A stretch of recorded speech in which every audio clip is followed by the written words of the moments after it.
Truth is the most convincing story that maps onto reality, and that's why the central narrative is falling apart. Right now in the United States, people should not be walking around with masks. We must see the central narrative for the fiction that it is. We are Americans. While elections are sometimes messy, this was a secure election. The founders began the fight for human liberty and self-governance, and it's up to us to finish the job. I'll tell you what, we are in a truth emergency right now. This is the end game.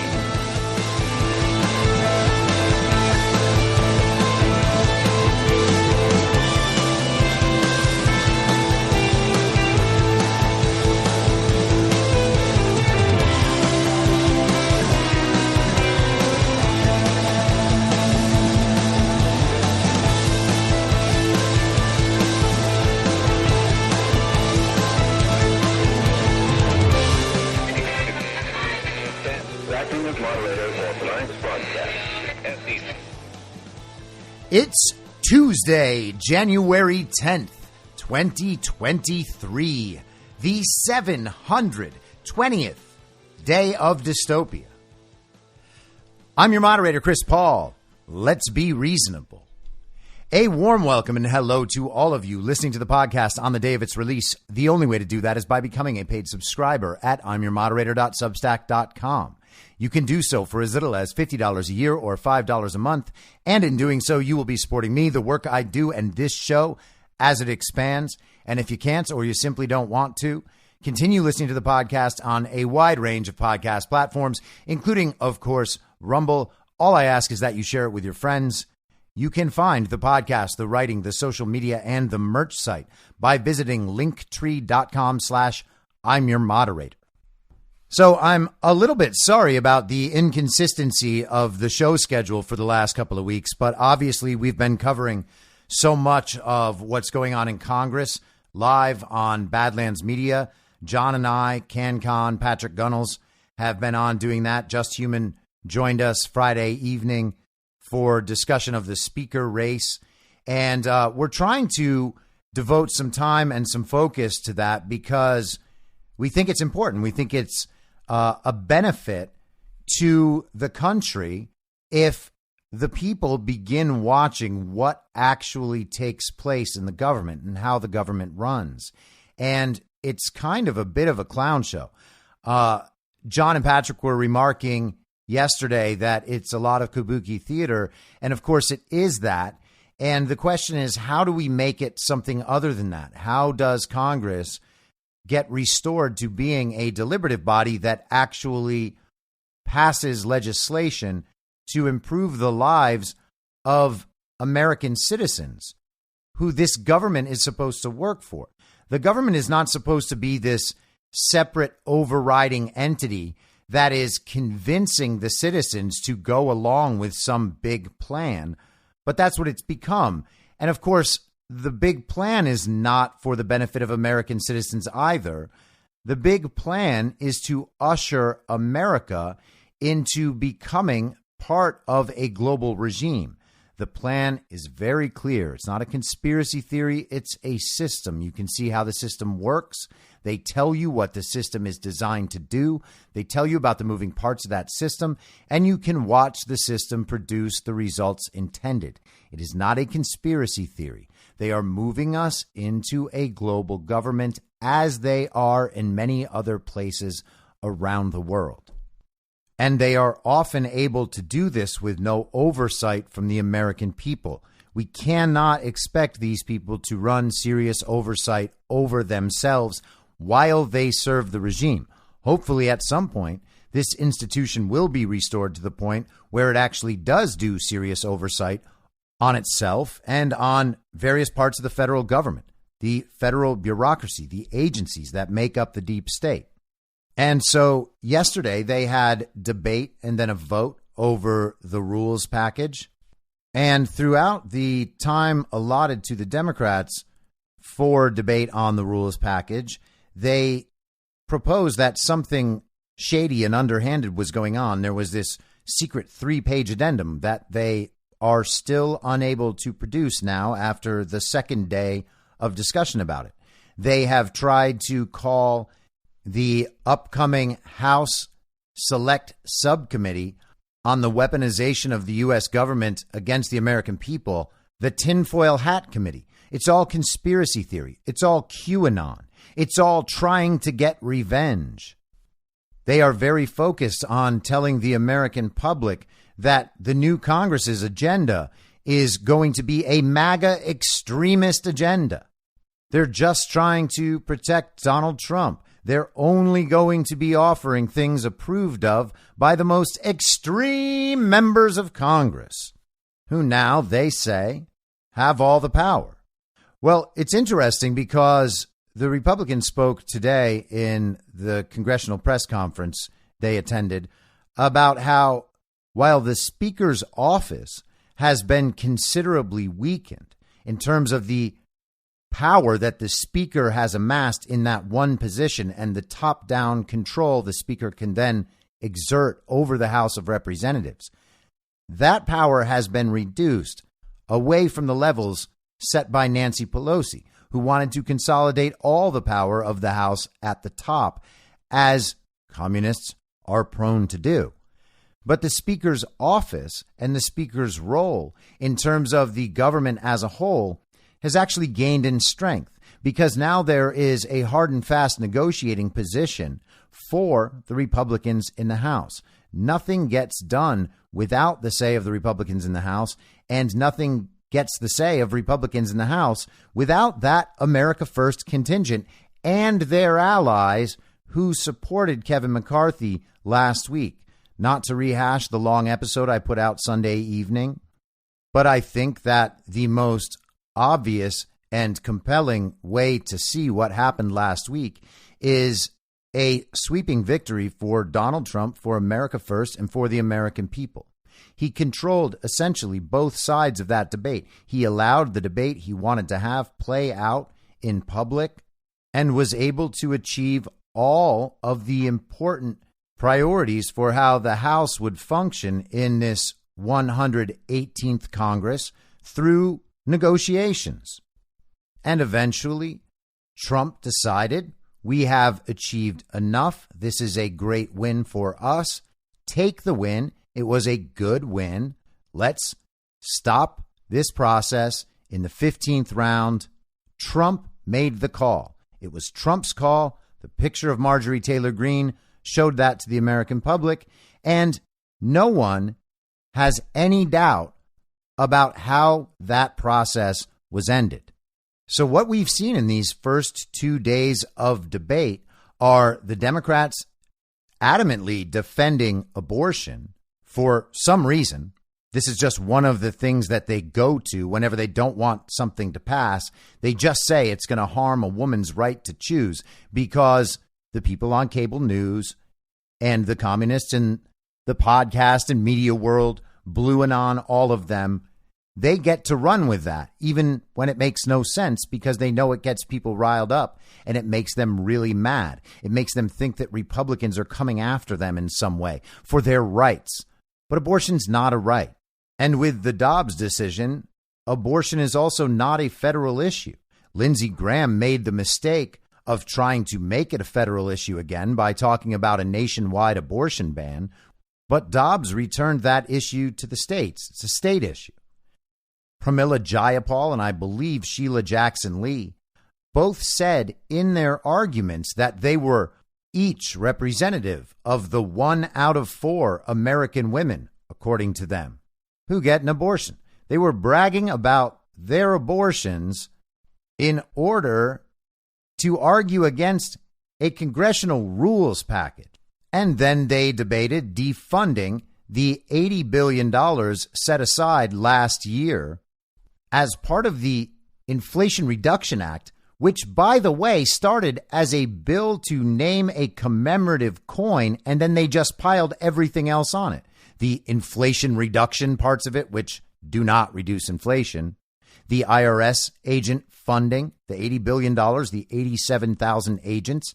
And so what started as a commemorative coin bill turned into something called the Inflation Reduction Act that, once passed, the Democrats sold as the most significant piece of climate legislation ever passed by the House. So that is how much of a shit show the Congress is and was, particularly under Nancy Pelosi.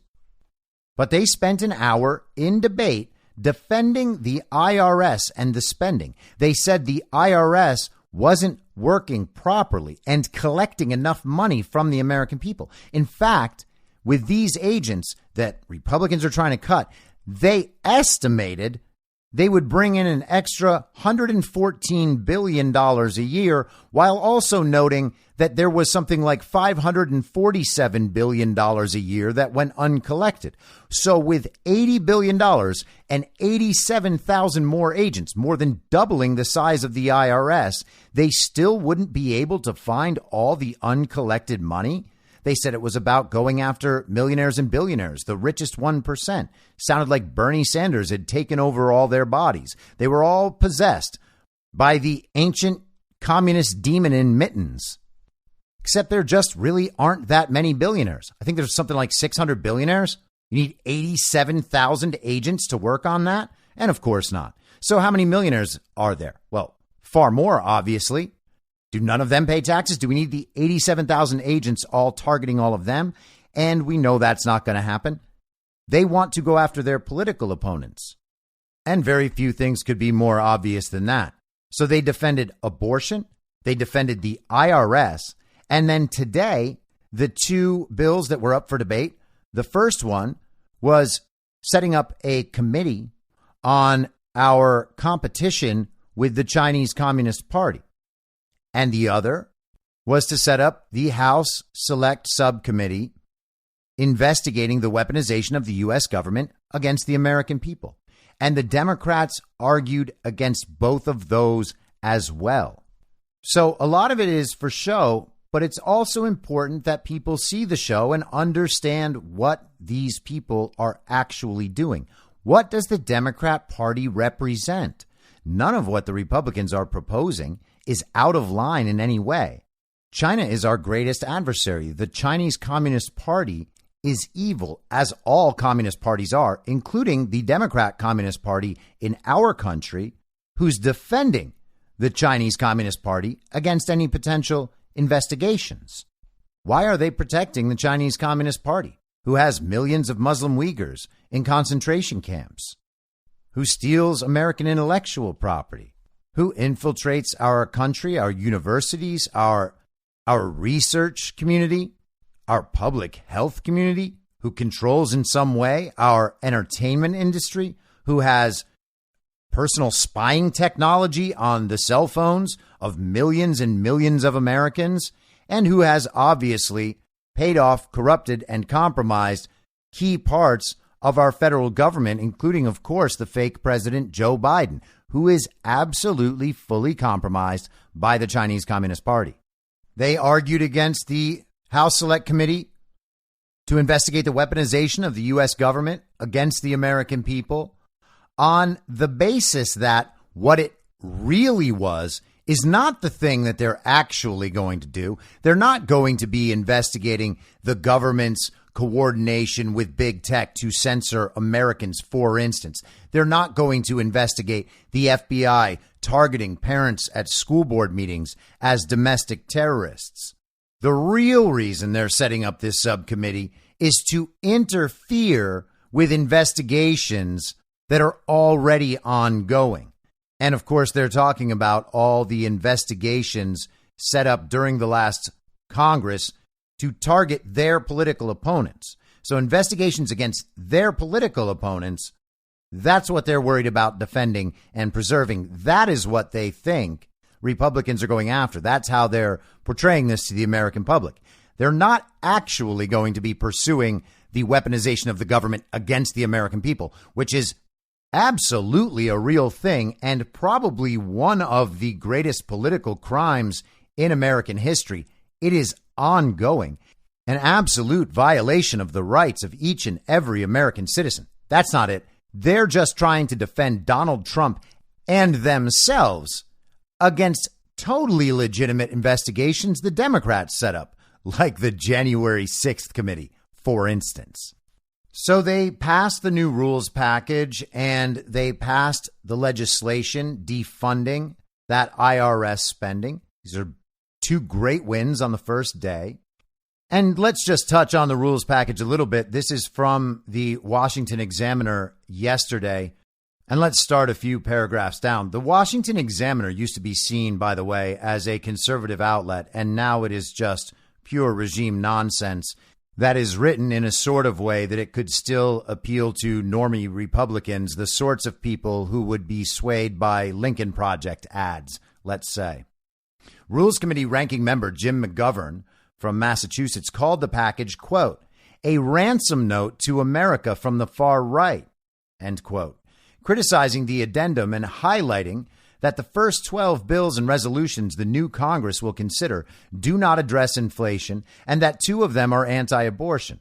Many of the Democratic members speaking against the rules in debate based their objections on the anti-abortion priorities.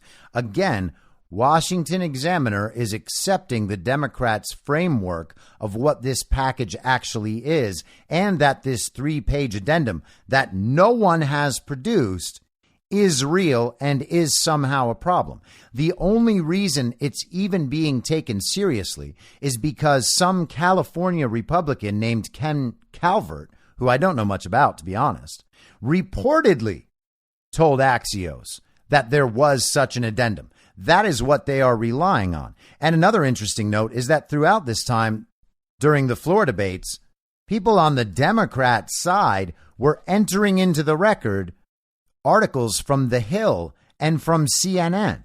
So anything that gets printed by the fake news media is considered fact once it reaches the floor of Congress. They enter these articles into the congressional record as if the articles are representing some sort of objective truth. And we discussed this last week when talking about Kash Patel's deposition with the January 6th committee.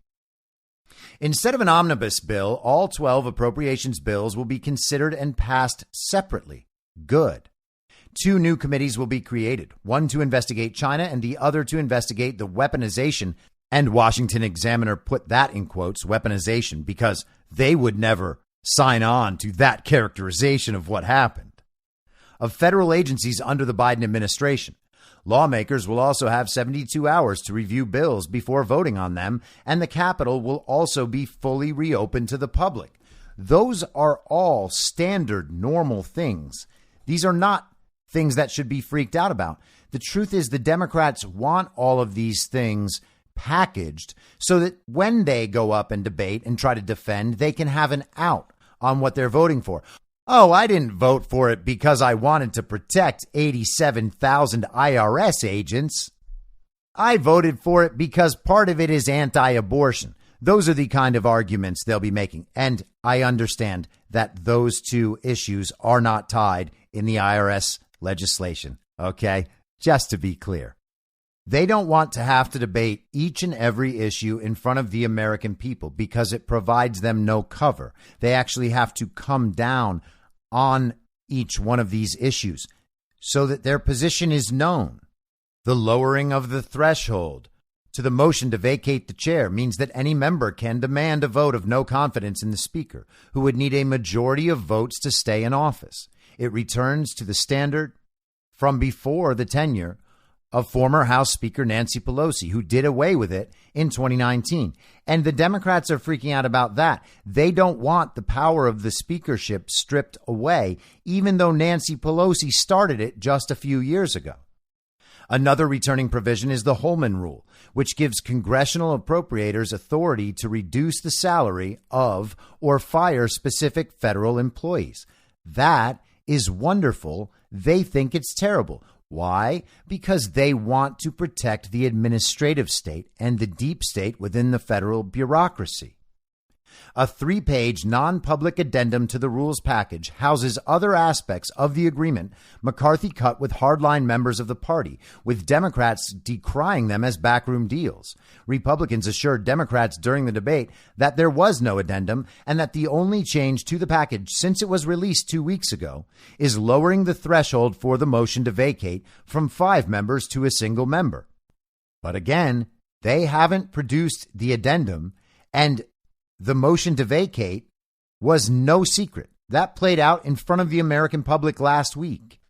Now, I do want to touch on an interesting element from today regarding the issue of the committee to investigate our competition with China.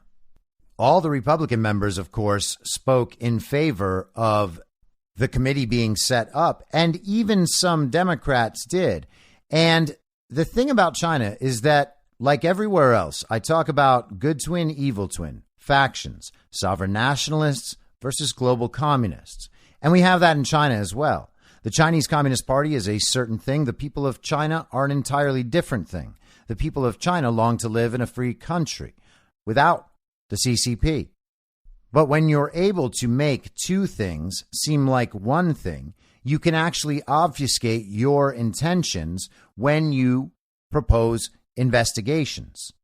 Democrats certainly can't all come out in lockstep defending the CCP. So some of them say we want to have this investigation because we want to know what's going on in China. What is Xi's actual position with the CCP? Certainly, he is the leader in command of China and the Chinese Communist Party. But is Xi himself working for the benefit of the Chinese people or of the Chinese Communist Party? All the stories in the past, of course, have made Xi out to be the most evil guy in the world, and he may well be. This process is evolving and we will learn more. But we should at least keep an open mind that the media, in their cover-up of everything China did, protecting everything in China, particularly the medical research, the biomedical research being done there in coordination with the CCP, and more recently, their takedown attempts on Xi, make it seem like Xi isn't exactly the guy that we would believe he is based on his history with the Chinese Communist Party and the history of the Chinese Communist Party. Could it be something else? Is Xi part of the global regime? Is he committed to that project still? Or has he moved away from the global regime? There's many indications that he has. After the Afghanistan withdrawal, that failure by the fake president, George Soros himself tweeted out that Xi Jinping is now the most dangerous person in the world. So it doesn't sound like they're particularly aligned on things. So some Democrats want this investigation of the CCP. Some do not. Some are voting against it. All Republicans want this investigation. But even within that, there are factions. Some of them pretend to be worried about the CCP helping out Russia. Well, what does that mean? Is it the CCP doing that? And what is Russia's role? We've been lied to about Russia's role when it comes to Ukraine, including by many Republicans. And we're also not being told the full story by those very same people about the relationship between Russia and China and the other BRICS countries. So it is actually important to watch these people carefully to gauge whether or not what they are saying and doing is for the benefit of the American people or for the benefit of the global regime. And there can be factions within each of these parties, even when all of them want to investigate what is seemingly the same thing. And so this stuff is a little hard to parse, especially at first. But as time goes on and we learn more and we get to observe more about what they're saying and doing, it starts to become clear who's on which side. Overall, it seems like a fairly successful first 2 days of the 118th Congress and Kevin McCarthy's speakership. We'll see how it goes. But here is another very, very good thing. This is from the Daily Caller today. Representatives Adam Schiff, Eric Swalwell, and Ilhan Omar to officially be kicked off Intelligence and Foreign Affairs committees. Speaker of the House Kevin McCarthy confirmed Monday night that Democratic reps Adam Schiff and Eric Swalwell will be removed from the House Intelligence Committee, and the House will vote on the removal of Minnesota Rep Ilhan Omar from the Foreign Affairs Committee. In February, McCarthy told the Daily Caller that if he is elected Speaker, that he intends to strip Omar from the Foreign Affairs Committee and Swalwell and Schiff from the Intelligence Committee. On Monday, McCarthy confirmed to the Associated Press that he would be moving forward with that decision, saying both Swalwell and Schiff should not have seats on the committee. And of course, that's correct because both of them are national security risks. They are both fully compromised. McCarthy has said Swalwell's reported relationship with a Chinese spy and Schiff's defense of the Steele dossier are some of the reasons they should be removed from the committee. McCarthy has said Omar's anti-Semitism is a reason she should be removed from foreign affairs. Swalwell can't get a security clearance in the private sector. I'm not going to give him a government security clearance. Schiff has lied to the American public, McCarthy told the Associated Press. In 2021, Democrats stripped Republican Georgia Representative Marjorie Taylor Greene of her committee assignments. And the Daily Caller notes that it reached out to Schiff and Swalwell and Omar, and they did not respond. This is absolutely a positive. They treated Marjorie Taylor Greene terribly, there is no doubt about it, but this move isn't just about revenge for that. This move is firmly grounded in principle. These people are corrupt, compromised criminals. Marjorie Taylor Greene wasn't that. Marjorie Taylor Greene was accused of helping Donald Trump incite an insurrection. And no one even believes the insurrection narrative anymore, except for the most dyed-in-the-wool, child-brained communists. And even if the insurrection narrative was true, there is nothing that Marjorie Taylor Greene did to incite the insurrection, and she didn't do anything illegal. Eric Swalwell had an affair with a Chinese spy. Adam Schiff spent years going out to the public and lying about what new information he had gained in the Intelligence Committee without revealing any particular intelligence. But I can just reassure you that Donald Trump absolutely colluded with the Russians. Of course, that's just not true. And now we're seeing headlines about how a review of Twitter's internal documents and their communications proved that there was no proof whatsoever that Russia had bot armies influencing the election. That entire story also was bogus. Now, speaking of Twitter, there was a release of Twitter files yesterday by Alex Berenson, who many people think is kind of on the cutting edge of revealing COVID truth to the American public. And I've argued many times that he is anything but that. Now, again, I always say with these media figures, if they're part of some controlled information operation and they're just playing their role, fine. Maybe I'll owe them an apology in the future, and I will be happy to give it to them and say, hey, Patriot, nice job. Sorry I was wrong. I didn't see through that little trick, and I just went with what I could tell, which is what you do and say and how you act in public, and I was going off of that. So, considering what Alex Berenson has done and said in public, he is a former New York Times writer who was consistently days or weeks or months and sometimes years behind particular COVID narratives. The best work was being done in the truth community and elsewhere, not in people who are part of regime media like Alex Berenson. He was desperate to stay part of regime media, and he made it clear that he was worried about losing his Twitter even before he lost it. He was operating in a way that allowed him to stay safe on Twitter. That's what it looks like from the outside.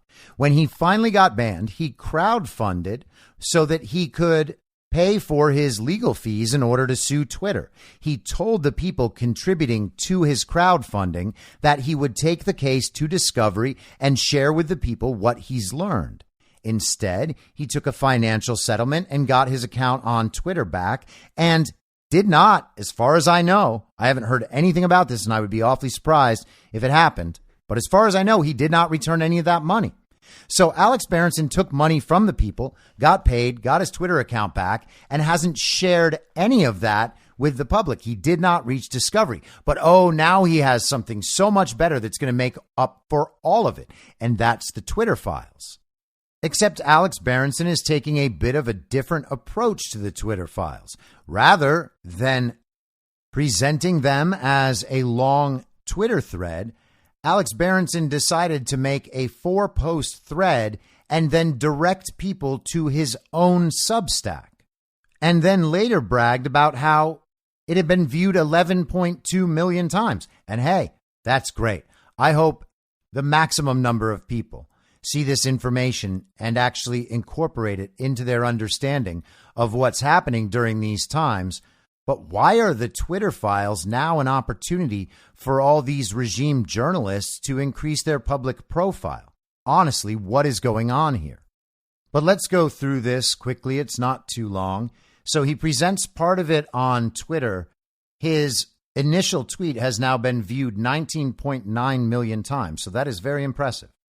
My first Twitter files report how Scott Gottlieb, a top Pfizer board member, used the same Twitter lobbyist as the White House to suppress debate on COVID vaccines, including from a fellow head of the U.S. FDA. In August 2021, Gottlieb told Todd O'Boyle, a senior manager in Twitter's public policy department, that a tweet from Dr. Brett Giroir claiming correctly that natural immunity was superior to vaccine immunity was corrosive and might go viral. Twitter put a misleading tag on the tweet, preventing it from being shared. Gottlieb then went after a tweet about COVID's low risk to kids from Justin Hart, and Justin Hart was on my show in 2020. Pfizer would soon win the okay for its mRNA shots for children, so keeping parents scared was crucial. In October 2022, Scott Gottlieb claimed on Twitter and CNBC that he was not trying to suppress debate on mRNA jabs. These files prove that Gottlieb, board member at a company that has made $70 billion on the shots, did just that. And so then he sends you over to his Substack. And here it is. On August 27th, 2021, Dr. Scott Gottlieb, a Pfizer director with over 550,000 Twitter followers, saw a tweet he didn't like, a tweet that might hurt sales of Pfizer's mRNA vaccines. The tweet explained correctly that natural immunity after COVID infection was superior to vaccine protection. It called on the White House to, quote unquote, follow the science and exempt people with natural immunity from upcoming vaccine mandates. It came not from an anti-vaxxer like Robert F. Kennedy Jr., but from Dr. Brett Giroir, a physician who had briefly followed Gottlieb as the head of the Food and Drug Administration. Further, the tweet actually encouraged people who did not have natural immunity to get vaccinated, no matter. Now, it would be nice if Alex Berenson would skip calling Robert F. Kennedy Jr. a quote-unquote anti-vaxxer. And he did use the scare quotes to say that he's presenting this in a semi-sarcastic way. But from Alex Berenson, you can't really trust that, because Alex Berenson is an informational gatekeeper and very likely controlled opposition. He has absolutely been a gatekeeper of information. He tells everybody else who they shouldn't take seriously. I do not like it, as you've probably noticed, when anyone tells anyone else not to look at some information. If you ask me what I think about someone or some information, I'll tell you. And what I'll say is, hey, I don't really like that person. They creep me out for this reason or this reason or this reason, but read their stuff and decide for yourself. And I'll provide context about who that person is. I don't like Alex Berenson. I don't like Ben Shapiro, but I'm not telling you don't listen to these people. I'm saying here's the context in which I listen to these people. This is what I think from my experience listening to this person or reading this person's work. But I'm not going to tell you to ignore it. Don't ignore anything if it seems like it's relevant to these issues and people are going to pay attention to it. Now, you might not care about it. People bring stuff up all the time. When I talk about Hollywood or when I talk about professional sports, people respond, why do you care about this? We shouldn't be talking about these things. These things aren't important. Well, yeah, they are important because they actually influence a big segment of our culture, and how our culture is perceiving reality right now actually matters quite a bit. In fact, you could argue it's the whole thing. There are better ways that Alex Berenson could present this, particularly when it regards someone like Robert F. Kennedy Jr., who has done incredible work, particularly on his book, The Real Anthony Fauci. It's an absolutely crucial read to understand what the pharma industry and the public health community have been doing in league with our government and our defense apparatus over decades now. But let's move on. By suggesting some people might not need COVID vaccinations, the tweet could raise questions about the shots. Besides being former FDA commissioner, a CNBC contributor, and a prominent voice on COVID public policy, Gottlieb was a senior board member at Pfizer, which depended on mRNA jabs for almost half its $81 billion in sales in 2021. Pfizer paid Gottlieb $365,000 for his work that year. Gottlieb stepped in, emailing Todd O'Boyle, a top lobbyist in Twitter's Washington office, who was also Twitter's point of contact with the White House. The post was corrosive, Gottlieb wrote. He worried it would end up going viral and driving news coverage. And he's talking about Brett Giroir's post about natural immunity and how it was stronger than vaccine immunity. And again, it's worth noting that Giroir actually said, trust the science, and if you haven't had COVID, it's worth it to get vaccinated, which is false, right? That's false. It's still promoting the regime's agenda, just not as hard as you're supposed to. And it was hurting what Scott Gottlieb was attempting to do, which is eventually get vaccines pumped into little children so that his company could continue profiting. I found the email in a search of records I ran at Twitter last week. Part of Elon Musk's Twitter Files effort to raise the veil on censorship decisions Twitter made before Musk bought the company in October. Through Jira, an internal system Twitter used for managing complaints, O'Boyle forwarded Gottlieb's email to the Twitter Strategic Response Team. That group was responsible for handling concerns from the company's most important employees and users. Please see this report from the former FDA commissioner, O'Boyle wrote, failing to mention that Gottlieb was a Pfizer board member with a financial interest in pushing mRNA shots. A strategic response analyst quickly found the tweet did not violate any of the company's misinformation rules. Yet Twitter wound up flagging Giroir's tweet anyway, putting a misleading tag on it and preventing almost anyone from seeing it. It remains tagged, even though several large studies have confirmed the truth of Giroir's words. A week later, on September 3rd, 2021, Gottlieb tried to strike again, complaining to O'Boyle about a tweet from Justin Hart. Hart is a lockdown and COVID vaccine skeptic with more than 100,000 Twitter followers. Sticks and stones may break my bones, but a viral pathogen with a child mortality rate of roughly 0 has cost our children nearly 3 years of schooling, Hart had written. Why Gottlieb objected to Hart's words is not clear, but the Pfizer shot would soon be approved for children 5 to 11, representing another massive market for Pfizer if parents could be convinced COVID was a real threat to their kids. O'Boyle referred to former FDA Commissioner Gottlieb when he forwarded the report, again ignoring Gottlieb's current work for Pfizer. This time, though, Gottlieb's complaint was so far afield that Twitter refused to act. At the same time, Gottlieb was also pressing Twitter to act against me, this being Alex Berenson, as I disclosed on Substack on October 13th, 2022, drawing on documents that Twitter's pre-Musk regime provided to me as part of my lawsuit against it.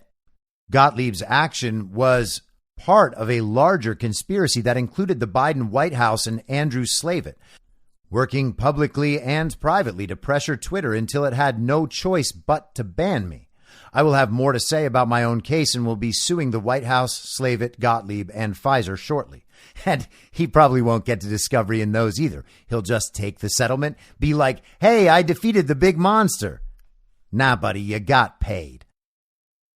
The morning after I wrote that article, Gottlieb appeared on CNBC, the financial news channel where he is a contributor, and offered what, at best, was a seriously misleading explanation of his actions and his motives. Gottlieb did not deny pressing Twitter on me. He could not, given the documents I had released the night before. But in an interview with Joe Kernan of CNBC, Gottlieb said he had asked Twitter to act only because he was concerned if tweets raised the threat of violence against vaccine advocates. The inability of these platforms to police direct threats, physical threats about people, that's my concern about what's going on in that ecosystem, Gottlieb said. I'm unconcerned about debate being made, Gottlieb told Kernan. I'm concerned about physical threats being made for people's safety. In a tweet that morning, Gottlieb doubled down, writing, Respectful debate and dialogue is one thing and should be encouraged and protected. But there's no place for targeted harassment and misleading dialogue, which can instigate a small but persuadable group of people to make targeted and dangerous threats. But Brett Giroir's tweet about natural immunity was the definition of respectful debate and dialogue. And in his own email to Todd O'Boyle, Gottlieb did not raise any security concerns about it. He simply complained that it might wind up driving news coverage. So Gottlieb asked for this censorship because he was concerned that it was going to hurt his efforts in pushing for more vaccination with something that is not a vaccine, is not safe, and is not effective. But to the public, he said he was concerned about people's physical safety. He was worried what might happen if all those conspiracy theorists out there somehow get the idea that people like Scott Gottlieb are not actually in the business of attempting to save people's lives or keep this country from collapsing. Gottlieb is not just a Pfizer board member. He is one of 7 members of the board's executive committee and the head of its regulatory and compliance committee, which oversees compliance with laws, regulations, and internal procedures applicable to pharmaceutical sales and marketing activities. So he basically facilitates the abuse of all of these things. Pfizer has a long history of violating drug industry laws and ethics rules. In 2009, it agreed to pay $2.3 billion, the largest healthcare fraud settlement in American history, for fraudulently marketing several drugs. In 1996, it conducted a clinical trial of an antibiotic in Nigeria, in which 11 children died, and which became the inspiration for John le Carré's novel, The Constant Gardener. So how will Pfizer react to the black and white proof from Twitter's records that one of its most powerful board members secretly tried to suppress debate on the mRNA jabs that have been by far its best-selling product since 2020? And will CNBC continue to let Gottlieb use it to mislead the public? So that is Alex Berenson's work on Twitter Files. That is basically just a pretty normal news article about information we have already known for a pretty long time. And yes, again, it is always good to get the black and white proof, the original documents that further prove what we were already saying and what we have already known. The only real important takeaway here from this work is that there was a concerted effort to obscure from the American public the favorable comparison for natural immunity as opposed to the vaccine. No person who has already had COVID should have ever taken a vaccine. First of all, no person should have ever taken a vaccine. Let's just be clear about that. But even the publicly accepted medical narrative for years was that people who had already had it shouldn't be taking these shots. They wanted to obscure that. They wanted to obscure the fact that children are not at any risk of dying from COVID-19. Both of those claims were censored, which should tell you both of those claims were true. Both of those claims were always true. And the people pushing and mandating and selling the vaccines knew that both of those narratives were damaging to their bottom line and, more importantly, to the regime's agenda. Therefore, they were censored. That is what is meaningful out of this. Twitter's coordination with the government on censorship is not only blatantly obvious to anyone who's paying attention, it has been proven with black and white original documents FOIA'd from various government agencies, both federal and at the state level, for almost 2 years now. None of that is new at all. So Alex Berenson gets an A+++ for promoting his Substack, and he gets a D for his Twitter Files release. It's kind of a joke. I cannot stand Alex Berenson if that's not obvious. And hey, again, maybe I'll be wrong someday. Maybe he's a great guy and a loyal and faithful patriot. He just hasn't given any sign of that at all in the last 3 years. And he actually comes out strongly against things like ivermectin and like the claim that the 2020 election was stolen, as it obviously was to anyone who has checked. And Alex Berenson, of course, has not checked because Alex Berenson is maintaining his grip on membership in the party of false decorum. That is the most important thing to him and always has been. That is why he is a gatekeeper of information. That is why he calls other people conspiracy theorists, because they have certain positions on issues that he doesn't agree with, even though he hasn't checked for himself. So it should shock no one that in the past couple of days, there are two more interesting Twitter developments from other people. This is from Paul Sperry, who is a reporter for Real Clear Investigations. He has worked for plenty of mainstream outlets. He is among the better journalists who could be construed as on our side of things. And he has been censored. Adam Schiff, we got this last week, Adam Schiff requested that Twitter ban Paul Sperry for his reporting because Adam Schiff felt threatened. So this is Paul Sperry on Twitter from today. Unreported in Twitter files censorship scandal is direct messaging, which is supposed to be private. Sensitive sources communicate privately with me and other journos through Twitter DMs, including FBI whistleblowers. Was James Baker monitoring DMs? Was he sharing them with the FBI, the Dems on the Hill? Now think about how dangerous that would be for an FBI whistleblower. An FBI whistleblower contacts a journalist like Paul Sperry through Twitter direct messages. Now you might argue someone in the FBI should potentially be a little more savvy about how to reach out to journalists. But regardless, assuming that Twitter's DMs are in some way private or secure, the way Twitter kind of makes them out to be, maybe that's how whistleblowers contact journalists. So James Baker, former FBI, then Deputy General Counsel of Twitter, is potentially scanning Twitter's direct messages to locate FBI whistleblowers to Paul Sperry and turning that over to the FBI, turning that over to Democrats on the Hill.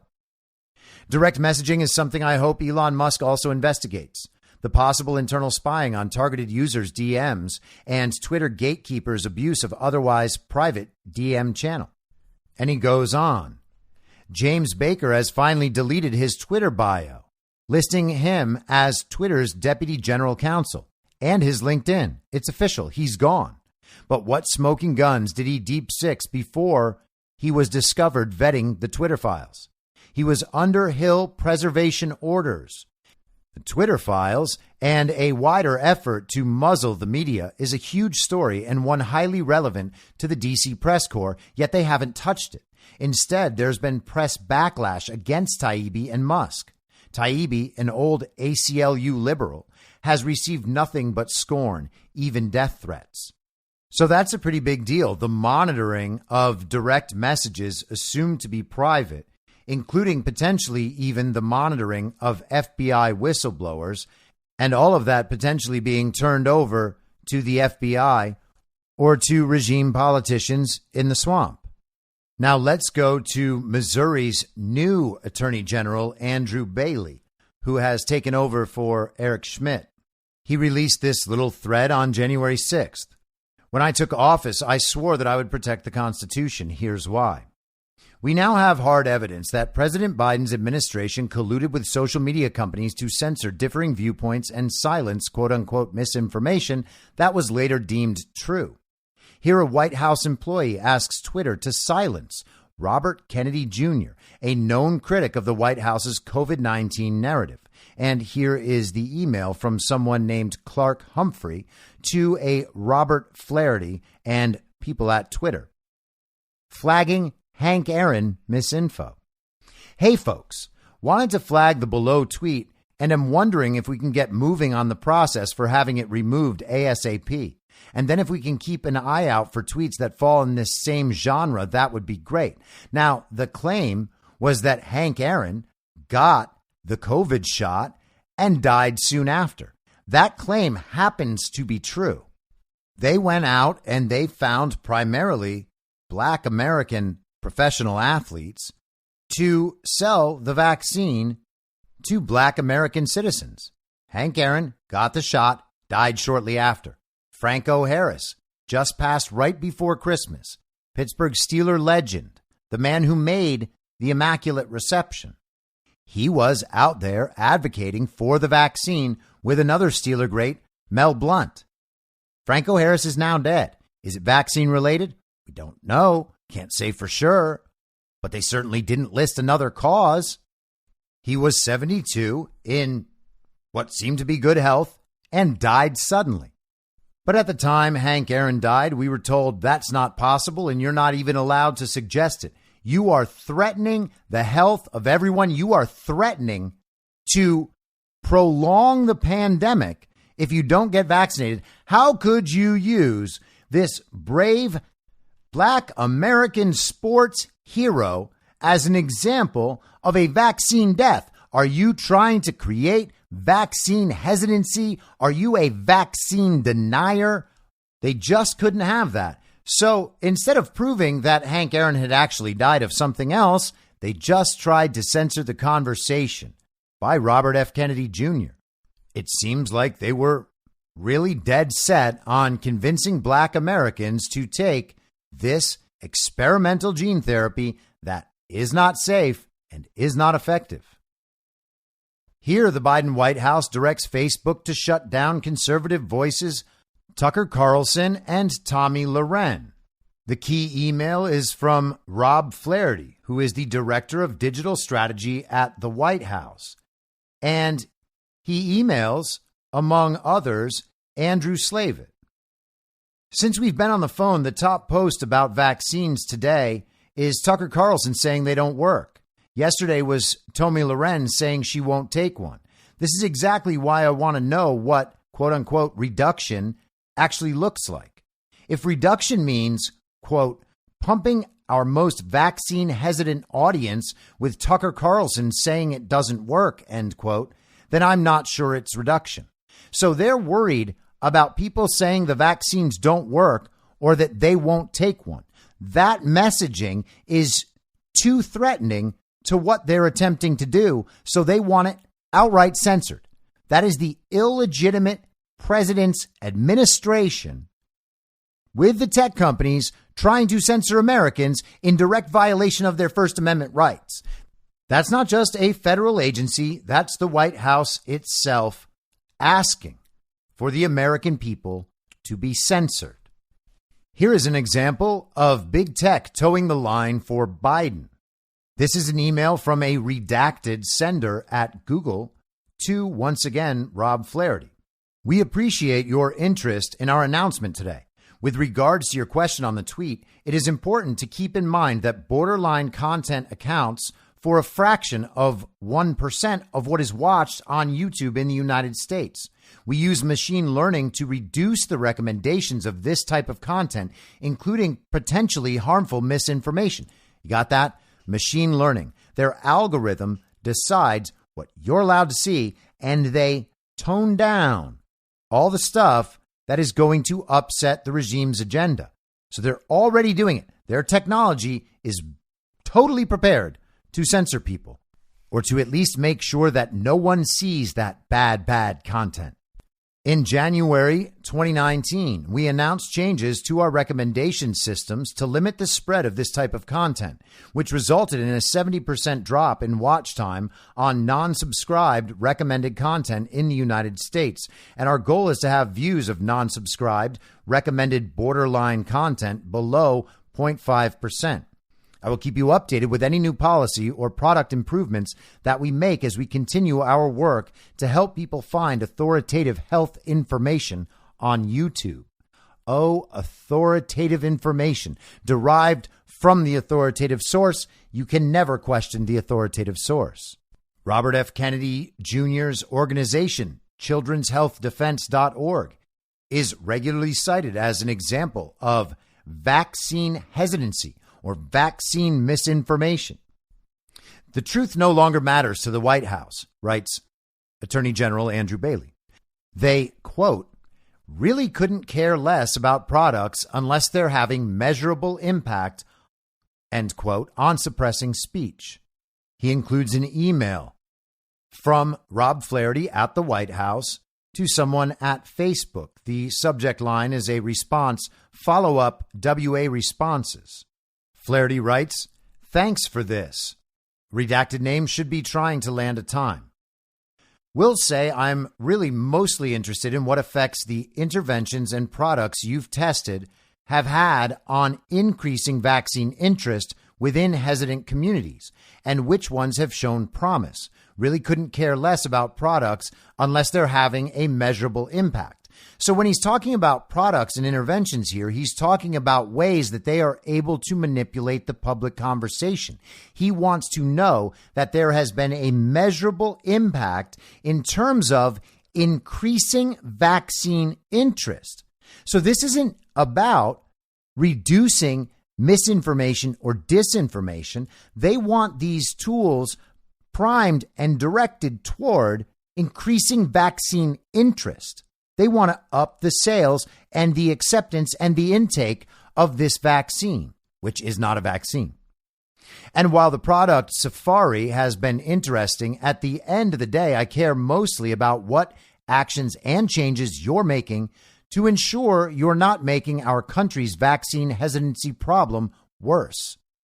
I definitely have what I believe to be a non-comprehensive list of products you're building, but I still don't have a good empirical answer on how effective you've been at reducing the spread of vaccine skeptical content and misinformation to vaccine fence sitters in the now folded lockdown. If redacted name can speak to those things, great. Another redacted name hasn't been able to, but I'm sure someone there can. In the electoral context, you tested and deployed an algorithmic shift that promoted quality news and information about the election. This was reported in the New York Times and also readily apparent to anyone with cursory social listening tools. You only did this, however, after an election that you helped increase skepticism and an insurrection which was plotted in large part on your platform, and then you turned it back off. I want some assurances based in data that you are not doing the same thing again here. That is truly amazing. The White House is telling this private company what they must do. And he's basically admitting that the illegitimate regime was marching in lockstep with these social media companies, or I should maybe say that the other way around. They were doing exactly as they were told when it comes to election disinformation and what they wanted the narrative to be around the very violent insurrection.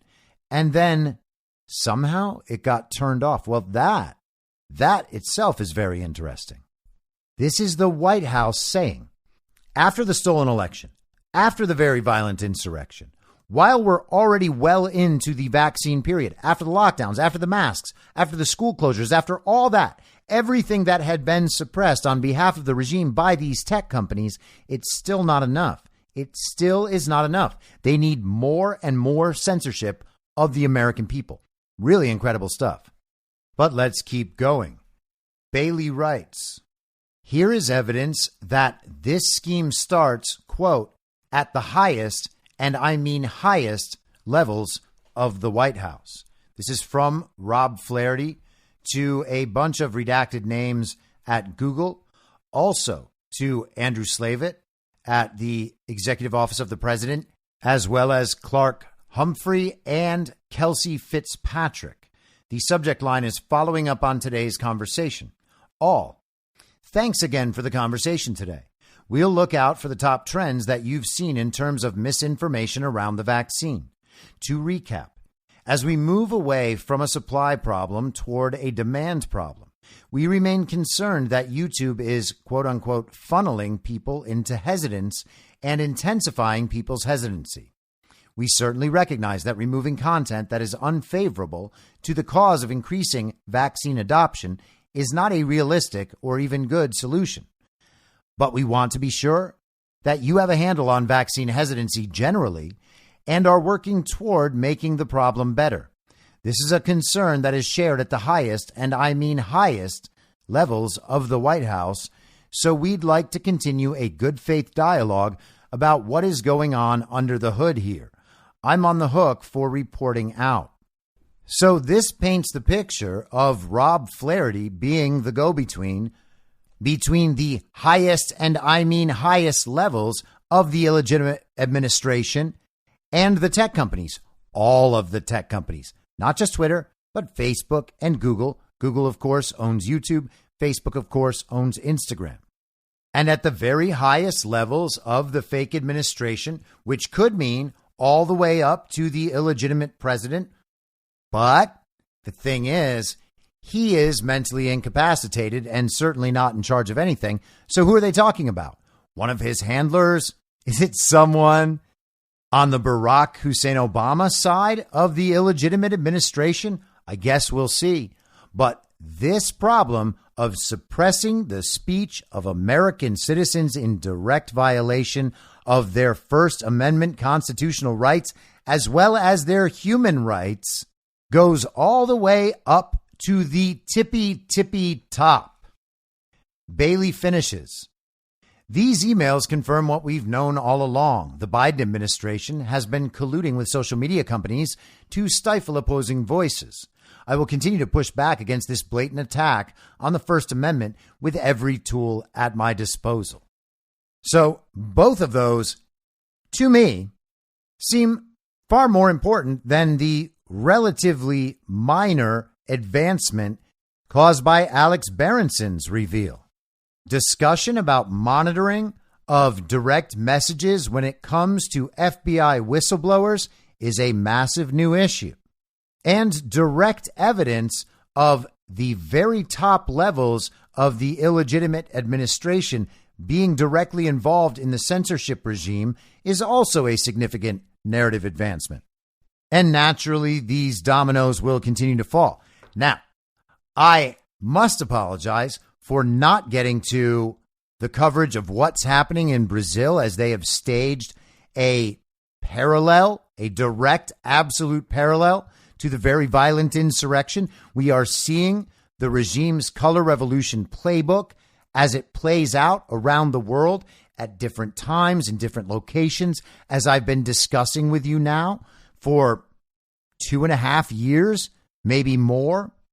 And then we also have the discovery of top-level classified material being hidden by Joe Biden from when he was the vice president at his CCP-funded think tank at the University of Pennsylvania.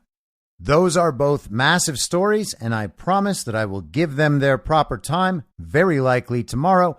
But until then, I'll be back tomorrow at the same reasonable time on the same reasonable podcast network. I don't have a network. Masks and lockdowns don't work. They lied to you about a pandemic, and Joe Biden will never be president. In my mind, that's the end game. If you're listening to this episode for free, you can support me and support the show and the work I do by signing up for a paid subscription at imyourmoderator.substack.com. You can do so for as low as $50 a year or $5 a month. Comes out to under $0.25 per episode, and you'll blast right through the paywall for all of the writing. The merch store is www.cancelcouture.com, and you can find everything else by heading to Linktree. Linktree.com/I'mYourModerator. And I'll see you soon out on the range.